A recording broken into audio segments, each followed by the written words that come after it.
So I'm recording a couple of short videos for Mental Health Awareness Week. This one is on the idea of overwhelm.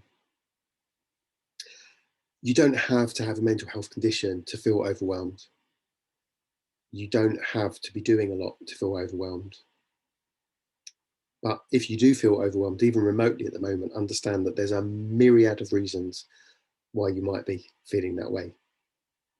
We're coming out of a global pandemic. We're dealing with things that we never thought we'd have to deal with. We're beginning to pick up things, worries, tasks, concerns, responsibilities that we've put down for the last year or so. Maybe not out of choice, but we've not had to worry with them. We've not had to deal with them in quite the same way.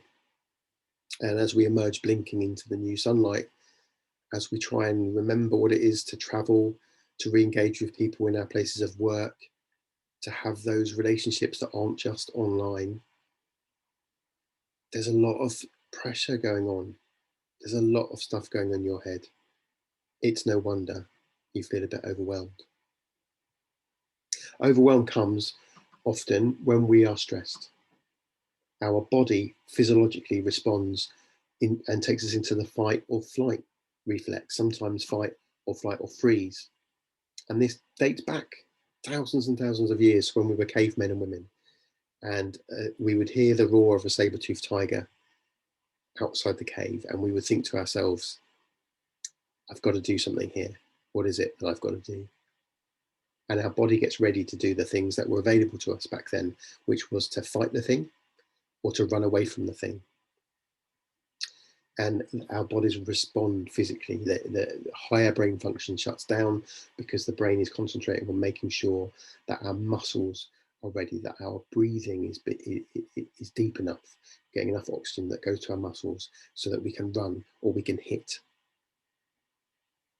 We don't have a lot of saber-toothed tigers, not in Walthamstow, but we have things that feel scary, that feel too much, that feel as if the idea would be that somebody else dealt with them.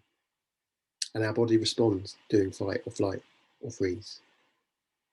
And overwhelm can do that. We can see this massive list of things and we can think, I don't know where to start with this. And so we procrastinate. Or if you're like me, we do everything but the things on that list. We do something that we enjoy rather than something that we need to do. And I talk to my clients with my coaching hat on about this an awful lot. An awful lot of overwhelm comes down to time management. And time management is always affected by other things, is always a poor time management, in my experience, is nearly always a symptom of something else that's going on. But there are things that we can do to begin to make it a little bit easier for us.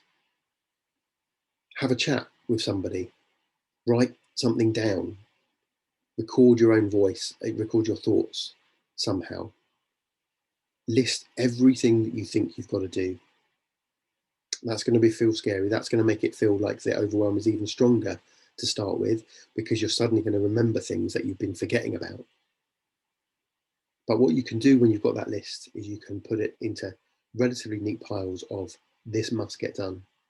And when I've got time or energy, I'd like to do this. Or actually, that's not my responsibility, or that's not going to happen, or I haven't got resources for it, or whatever. And then we take the things that need to get done and you do a similar exercise. You work out what you can do now.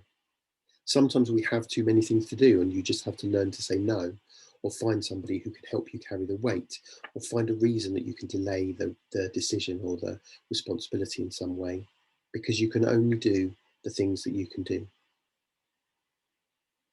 So if you're feeling overwhelmed, know there's loads of external and internal reasons why this might be the case. Know that you're not unusual. Know that you've not been defeated by everyone before, and there's no reason why you'll be defeated by it this time. But talk to somebody, or write a list, or find a way of doing things where you can work out something small, something manageable, something that will actually count, and get that done. And then assess what you've got capacity to do and do the next thing that you can do. And learn to say no to yourself and to other people.